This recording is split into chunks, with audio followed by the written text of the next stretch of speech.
How's it going, everybody? Yeah, I like the energy.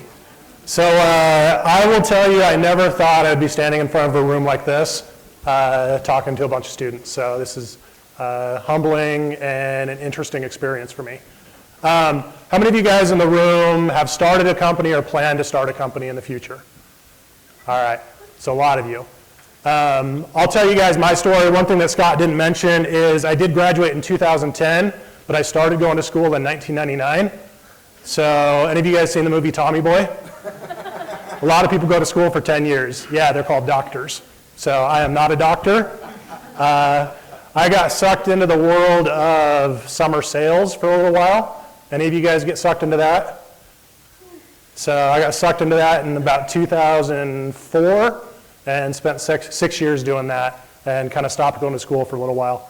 And then my wife kicked me in the rear and said, finish up, and I finished, so. All right, so my name is Brendan Rodman. I'm the CEO and co-founder of Weave. Just introduce you guys to my family real quick. I've been married for coming on 14 years. On December 16th, it'll be 14 years. I've got 3 daughters and a son. My oldest daughter just turned 11. My next oldest, the blonde on the right, her birthday is on Wednesday. I'm taking her to the Jazz game tonight as a birthday present. And then my youngest daughter in the middle there, her birthday's on Thursday. So we have 3 of our girls' birthdays are all in November. Makes for a hectic time of year. And then our little boy, he's 6, and love my family. Everything I do is for my family. All right. What I'm going to do is I'm going to go through, tell you a little bit about our company, about why we exist as a company, and then some of these slides were actually just used in a fundraising pitch. So we'll have an announcement next week, but we do have a round of funding that we're closing.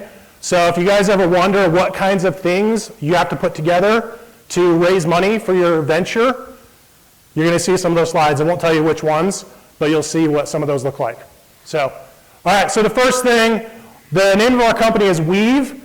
The idea behind that is when you weave things together, it becomes stronger.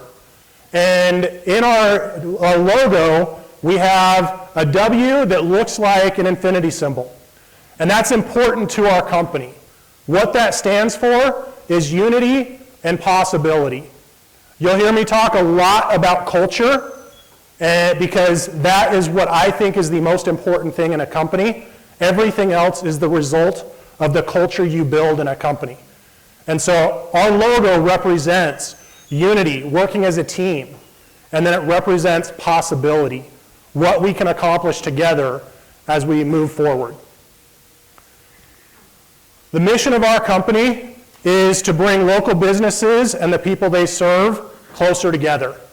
And as a company, we do this by modernizing how businesses interact with their customers.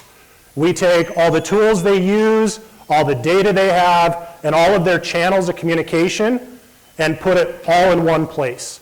So it makes it easier for them to communicate. So we are the customers of these small businesses. We are the patients of these small businesses. So when we build tools, we're trying to think of how would I personally want to interact with my dentist, my optometrist, with another local business. And as Scott mentioned, our dominant markets today are dental and optometry. I'm going to get into why dentistry in just a minute. But as you guys saw with that logo, we do not view ourselves as a dental company, nor do we view ourselves as a healthcare company. We view ourselves as a company that's trying to help all local businesses. So, a little bit of background about us, just so you guys understand where we come from. We were the first company in Utah to get accepted into Y Combinator. Are you guys familiar with Y Combinator? It's a startup accelerator based out of the Bay Area. Companies like Reddit, Stripe, Airbnb, Zenefits, and a whole bunch of other ones have gone through that program. We got accepted into that in 2014. There's been other companies since then that have gone through Y Combinator, local Utah companies. We have about 300 employees. We've raised about $40 million in funding. We're currently growing about 100% year over year. And we're located up in Lehigh, and right now we work with about 7,000 businesses throughout the US. All right, so how did we get started? Back in 2008, I started my first business, and it was a scheduling service for dental offices. I grew up around dentistry. My mom's a dental hygienist. When I was in middle school, she had been working in a deli in a grocery store and decided to go back to school and went back to school to become a dental hygienist. So I got familiar with dentistry. I had friends whose parents were dentists and orthodontists. During spring break, I would stay home and play video games, and my friends whose parents were dentists and orthodontists, they came back with tans, having gone to Hawaii and different places on vacation. So I naturally thought, I want to be a dentist so I can take my family to Hawaii. So when I got to BYU, I took a preview to dentistry class and immediately decided I'm not doing that. I shadowed a dentist somewhere in Provo here, and it was in the basement of a house, an old house. The office was old, the patients were old, it was dark, and I did not want to do that. So that's why I got into summer sales and then started a call center for dentists in 2008. What we would do is we would get all the list of overdue patients from a dental office. We would take that list of patients, upload it into a dialing software, and then call all of those patients in the evenings and schedule them for their next appointment. Over the course of a few years, we had called and spoken with over 300,000 overdue patients, and we had scheduled 30,000 appointments. And through that process, we learned some things that weren't being addressed. While we were on the phone trying to schedule somebody for the next appointment, a lot of people would not respond. They wouldn't answer their phone. So we created the most amazing voicemail message in the world, but I wouldn't even have called myself back. So we saw there were some things that were missing. I knew I would respond to a text message. If I got a text from the doctor saying, hey, can we schedule you for your next appointment? I was more likely to respond to that. We would get on the phone with a family or with a parent and schedule them for the next appointment, get off that call, and then realize I could have scheduled 5 more people in that household. And so we made money for every appointment we scheduled. So we kept looking at ways to make that business better, and ultimately we ended up developing Weave. And so one of the main features of Weave that we started out with was the ability to place a call and everything about that patient would pop up automatically on the computer screen so that I didn't have to ask, how do you spell your last name? What's your date of birth? Can I put you on hold while I look up and find out when your next appointment is? When somebody calls into a dental office that uses Weave, your picture pops up. All of your family members pop up. Your last visit pops up. If you have a future visit, it pops up. It tells them who to schedule in your household. If you have a birthday coming up, it says, wish them a happy birthday. Everything that they would need to deliver a good experience to you as the patient pops up automatically. That was the thing that we started out with. We then added text messaging to it and a few other things. So we started building that in 2011, and then took some funding from friends and family between 2011 and 2014. In January of 2014, we joined Y Combinator, took some funding from them, raised some additional funding, and then have been off to the races since then. Part of the origin story is not just how we started, but it's the difficulties we went through as a company. And so, actually, where did I put my phone? There we go. What I wanted to do is actually cover a couple of the things that happened in trying to get this company going. Wisdom, as Scott just told me, wisdom comes through failure, learning what not to do. And I have a very long list of all the things that I would recommend you don't do in starting a company. So the first thing, to get Weave up and running to where it is today, when I started the company, I had about $50,000 saved up in the bank from doing summer sales. That was a lot. I was 27 at the time. That was a ton of money. And a few years later, we had nothing in the bank. We had sold our cars. We were borrowing my wife's grandparents' car. We had used an American Express card, racked up $20,000 in debt on that card. And we had also emptied out our Roth IRA. We literally had nothing. We sold everything to do what we did. And that is not something I would recommend anybody do. Most of those stories end in failure, and then you don't hear about them. We have been extremely lucky that things have actually worked out for us, but we risked everything. And I've always put people first, to the extent that my wife she hates when I tell this story, because she's like, it always makes me sound like a bad person. But it doesn't. So my wife was hiding money from me because she knew I would pay employees their salary with that. And what she would do during this time is she would go and she would go clean her grandmother's house.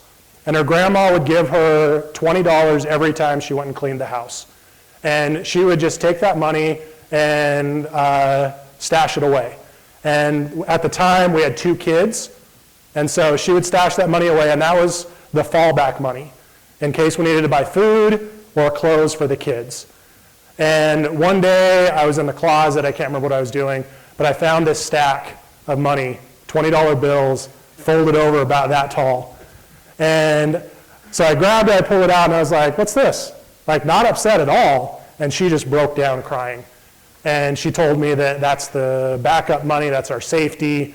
And that's when it really hit me that starting that business and risking everything wasn't just a toll on me, it was more a toll on her than I had ever imagined. And that's probably one important learning, that if you're married, or you're married when you start a business, or even after you start the business, you get married, everybody that's attached to you is along for that journey. And she had ultimate faith in what we were doing. She believed in the mission of the company. She believed in what we were building. But it was still really, really difficult. But without her supporting me, I made a sales pitch to her that we should empty out our Roth IRA to pay our developers so they could develop something. By the time, one thing I've left out about the debt is by the time we raised money from Y Combinator, we had racked up $160,000 IOU to a development team. So $20,000 in debt, $160,000 owed to developers, no money in the bank account, no cars, nothing. But we had a stack of $20 bills somewhere. It's really difficult. Not everybody has to go through that, but that's something that we went through to get to where we are today. Another part of this is I don't have the story that we pitched to an angel investor and they gave us money, immediately. We went and pitched to 5 venture capitalists and we got 5 term sheets and we negotiated them up. That's not my story. My story is I pitched to every single angel investor and venture capitalist in Utah and got rejected by every single one of them multiple times. This was before Y Combinator. I got bailed out by an uncle who ended up investing in our company. I want to believe that he believed in what we were doing at the time. I don't know though. Maybe he was just helping a nephew out. But that belief, his help, helped us build the company to at least stay alive for a while. And so I have a list, an Excel spreadsheet of over 100 rejections from venture capitalists. I have the firm, the partner, the date rejected, and why. I look at that as kind of fuel to keep going. And every one of those conversations, sometimes I learned something, we made a slight adjustment. Sometimes we had to just say, we disagree with your view on this. But every single round of funding that we've raised, we got one term sheet. And that's after pitching to lots and lots of groups. And that's kind of our story, because when you build the kind of company that we've built, what it looked like initially was a phone company for dentists. Investors aren't interested in building for a small market like dentists, and they don't like phone service. And so we had to meet with lots and lots of people to be able to do what we're doing. Another part of this is the company died, almost died multiple times. Running out of money, trying to figure out how to keep the company alive, really getting scrappy and creative in being able to approach things. There was one point in the company where we turned everyone in the company into a sales rep, including our finance team. They were on the phone scheduling demos. I was closing the deals along with somebody else, and we did everything we could to stay alive. It was a last-ditch effort to apply to Y Combinator in the end of 2013. We were effectively dead as a company. We needed money somehow. We had been rejected by 500 startups, another accelerator out in the Bay Area, and then fortunately we got accepted by Y Combinator. We were down to about $2,000 in the bank with about 150 customers at that time. And pretty scary when you've got, I think we had 20 employees at the time. And these are employees with families relying on us. But somehow we figured it out and stayed alive. The importance of culture through all of this. So how do you maintain a strong culture when you're struggling, you're scraping, you're clawing to stay alive as a company? And the answer is to actually care about the people as people, and to understand that everyone has a choice of where they're going to work, and that those people have the right to work in a company that cares about them as individuals as well. And an interesting thing that happened throughout the history of the company, after having layoffs, needing to cut expenses in order to stay alive as a company, some of those times we let go of some really great people and kept some other great people. We never had people quit after layoffs. The people we kept stayed with us after those layoffs. And that's because of culture. And most of those people are still with us today, having gone through that. So culture, and if you start a company, you're going to be responsible for a lot of people. And it's important to really care about them as people. All right, during the Q&A, I'm happy to answer a lot more questions about kind of the founding of the company, what we've learned. I'm going to go through a couple more slides. So as I mentioned, culture is important to me, and I preach this to our company over and over. So it comes down to the 3 Ps. And the order of these are absolutely critical. People, product, then profits. People are first, and they're always first. And our belief is that if you invest in people, those people, if they're taken care of, will then take care of your product and your customers. And by virtue of that, the profits, the growth, everything else will come after that. So with our focus on this, the results that we've had, I'll come back to that one, is on Glassdoor we have a 4.9 rating. We have 91 reviews on there. People enjoy working at our company, and they're engaged. More importantly, though, we have grown to 300 employees in roughly the last 16 months with 1 recruiter on staff. How does a company hire that many people that quickly? It's because people are recommending, employees are bringing their friends. That's how much they enjoy working at Weave. It wasn't until just recently, within the last month, that we actually started a little bit of advertising to try to hire people. And we put up 2 billboards, and that was it. Up until now, it's all been word of mouth. And then we do, are you guys familiar with Net Promoter Score? Have you guys heard of that? Okay, so we do one of those internally every single quarter. And we call it an employee Net Promoter Score. We ask if how likely you would be to recommend a friend to work at Weave. And most recently we scored at a 92 on that. All right, so I just put up a gorilla a sloth, and a bear in front of you. So these are important to our company. We have 3 core values in our company, and we have mascots that represent each of them. We used to have 6 core values, and no one could remember more than 3 of them. So we got rid of all 6 and consolidated them down to 3. You can ask anyone in our company, all 300 employees, what our core values are, and they'll be able to tell you. So the bear represents to be hungry, and that means to be hungry to become better. That doesn't mean just close that next deal for a salesperson. That means hungry to grow, hungry to understand more, to learn more, and to become a better person. The next one is a gorilla, stands for to be creative and scrappy. That's at the core of our company. We've always had to figure out how to do more with less, and we've had to prove to others. So we really embrace being scrappy. And the last one is a sloth. Okay, that stands for to be caring. Okay, and if you read through our Glassdoor reviews, you're going to see a lot of people talk about they feel like we really care about them as individuals. We really try to put that out there. So along with our core values of be hungry, be creative, and be caring, we have 2 company rules, and that's it. Those rules, the first one is to always act in the best interest of Weave, and the second rule is to always exhibit ownership, integrity, and respect. So the first rule, to always act in the best interest of Weave, promotes autonomy. We want people to make decisions. We don't want to tell them what to do. We don't want to micromanage. I don't like to be micromanaged. And so we put that into practice at Weave by saying, make a decision, but put it in the context of how would you defend this as being in the best interest of the company? If you can defend that, make the decision, and then if we don't agree, we'll sit down and talk about it. But we want you to make decisions.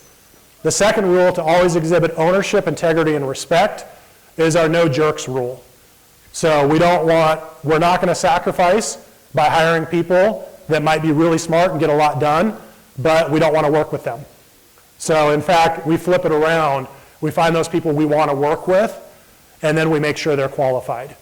And that's how we've been able to amass 300 people that genuinely care about each other, love to work together, and we have a strong culture. All right, and this is one thing. We already have a good culture. How do you make something that's already good even better? And what we're doing next year is kind of an experiment. We've announced this to our employees already, but we're actually going to be hiring personal performance coaches for every single employee in our company, which is something that people have not done. I have not found a company that has done that. Now, companies will use software to provide coaching, or you'll talk with a coworker and you'll do a peer-to-peer mentoring. But I'm not aware of any companies who have actually invested in their employees by hiring dedicated coaches for the employees. I've had coaching for the last 3 years, and it's helped me tremendously. If you're in athletics, you get a coach when you're in kindergarten or the first grade, and you have a coach forever. The best athletes in the world still have coaches. When in the business world, you're unlikely to get a coach until you become an executive. And that's probably 20, 30 years into your career. And even most executives don't have coaches. So what we're trying next year is an experiment. What would happen if you immediately started receiving coaching around your career straight out of college? I don't know, but I would assume that you're going to progress faster in your career. And our goal as a company is to invest in the employees. Again, the 3 Ps: people, product, and profits. If we continue to invest in our employees, we think the results will follow. So that's going to be a fun thing. All right, so I mentioned the 3 Ps again. Next is product. So what we're solving for in the dental and optometry space is we get to use smartphones for everything we do in our lives, everything. Those smartphones get smarter every single year. We download more apps every single year. And those things all work together. We still use the phone, but we use the phone less and less over time. But more is consolidating to that phone. We have this great experience on a smartphone. Then you look at small businesses, specifically in healthcare and dental and optometry offices. And this is the kind of stuff they're using. That's why there's a disconnect between the experience that we want with a business and the experience we're actually getting. So what we come in with is one simple and powerful platform that allows them to do everything. And the goal with our platform is to first save them money. Small businesses care about how much money they save and that they can make. In small business, every penny that they spend on something is not something that goes into their personal bank account. That's how close their personal bank account is to their personal lives. So our goal is to consolidate things that they already pay for. And one of those main things is actually phone service. We provide phone service. We are a voice over IP phone company. That's not all we do, but we provide that. So when a customer signs up with us, we cancel their AT&T bill, their Comcast bill, their Verizon bill, and they start paying us instead. That makes a lot of sense to a small business when they're looking at trying to save money. We can replace an existing cost. Second thing is we try to help them make money. We try to improve the experience that they're providing to their patients and their customers. We help them with scheduling, increasing the appointment show rates, and then helping them generate new patients. And the last thing is trying to save them time by consolidating everything, providing the information they would need to deliver a great experience to you at the exact moment in time that they need it. Thus, also saving all of us time as patients and customers of these businesses. Our belief as a company, and this is unique to us, is that we think phone service is a Trojan horse. That if we can get in, take over the phone bill in that business, it gives us the ability to take over a lot more in that business. So we've seen it happen in our personal lives. We carry around our smartphones everywhere with us. They're in our pockets. We don't always have our laptop. We don't always have a tablet, but we always have our phones. We think that same thing is happening in small businesses. That disruption is going to center around the phone, not around CRM software or something else like that. This is a messy slide. I apologize about that. This is actually the inside of one of our marketing brochures. And as I mentioned, what ends up happening is when a call comes into the business, because we provide the phone service, the little black box pops up on their computer screen telling them who's calling. We looked inside their patient database to find out all the information. When they pick up that handset and say hello, this box pops up right there with your photo on there, a task list of what that employee should try to help accomplish on that phone call. So you might be calling, wondering when your next appointment is, but they're going to then collect an overdue balance from you, wish you a happy birthday, and schedule your spouse. Now, they've taken a call that would not have generated any revenue for them and are going to generate a lot more revenue from it. So as a business, it's great. And they're able to do it much more efficiently with you. So we have other things like two-way texting. We get a lot of these businesses now scheduling appointments all via text messaging. If you want to interact with a Weave customer, you don't have to call them anymore. You can just text them. They'll text you back and it's a real person. We do team chat so they can communicate internally with each other, similar to Slack, if you guys are familiar with that. We do Google and Facebook reviews delivered via text message. We do some automation, appointment confirmations and reminders. We use machine learning and artificial intelligence to help drive that experience. So if you get a text message from a Weave office saying your appointment is tomorrow at 3 o'clock, I'm texting just to confirm it, you can text back a thumbs up emoji, and because of our machine learning, we know that's confirmed. You can text back a poop emoji if you want to. We've taught it to mark that as needs to reschedule. So there's a lot of these things that we've taught it, but it's because that's how we communicate nowadays. And we want to bring these businesses into the future. And there's a lot more that we do in addition to that. But again, one product that consolidates all the tools they would need to run their business. A couple of the other things we have coming out, we've been really big in the dental and optometry markets. We are rolling out something called WeaveX that we can sell to any small business that can replace their phone service and give them a bunch of tools. We're rolling out a payments product. So instead of needing to swipe your credit card, anything like that, the doctor can actually send you a text message. You can just pay via text with these businesses. And then we're doing a lot more in automation using machine learning and sentiment analysis, artificial intelligence to be able to drive a better experience. All right, so that was the product. Again, people, product, now profits. So what's been the result of investing in our people and then really trying to deliver a great experience through our product? We've been growing like crazy.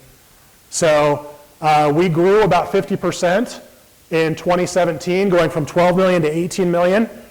At that time, at the end of 2016, beginning of 2017, we had to update our entire tech stack.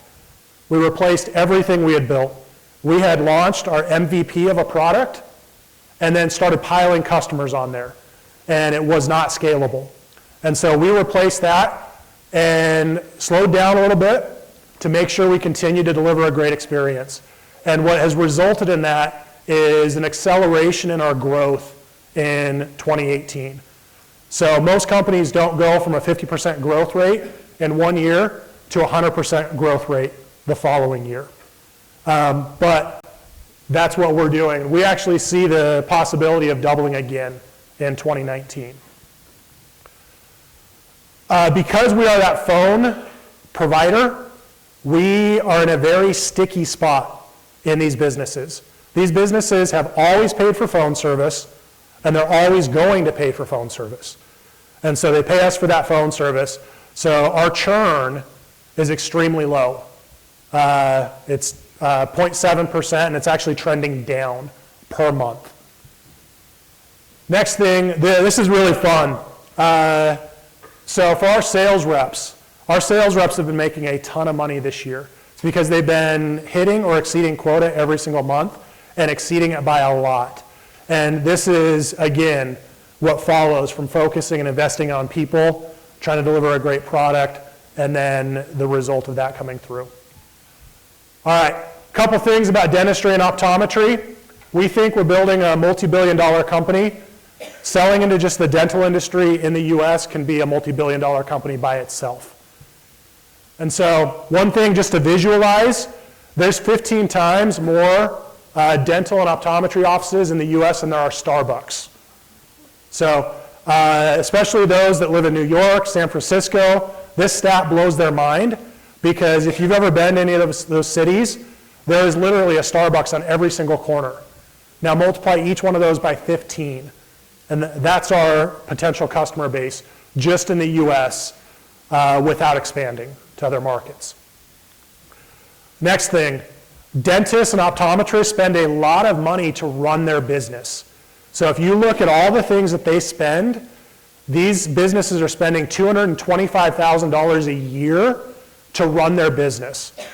Multiply that across 209,000 locations, and that's $47 billion being spent just in the US. And so our company is tackling two of those areas. First is the software communications, scheduling, and marketing segment, $8 billion segment. And then the one that we're moving into here is the whole payments and billing segment. Huge markets. And again, that's just dental and optometry. So by the end of this year, we'll have about 8,000 customers. And out of 209,000 total, that's less than 4% of the total market. And we're already going to be a $36 million company. So again, when I showed you guys that logo, and we talk about unity and possibility, we really believe the possibilities are endless for Weave because of how big the market is in our current group of customers we're selling to, but then how big it gets outside of that. Our market, ultimately down the road, is any business that pays for phone service or any business that needs to collect money from their customers. And that's virtually every single business in the world.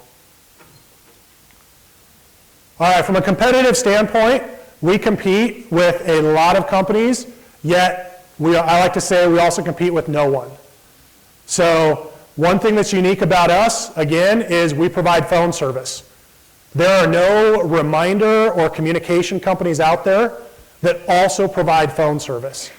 It is extremely difficult to build a phone company and then try to do all the other stuff as well. So that's one thing that's unique about us. You then look at all the phone companies. There's not a single phone company that provides appointment confirmations and reminders and a bunch of other stuff. So we sit in a very unique spot as a company. As I mentioned, we've raised $40 million in funding. We've raised from some local groups as well. Pelion Ventures and Peak Ventures, you guys might be aware of them.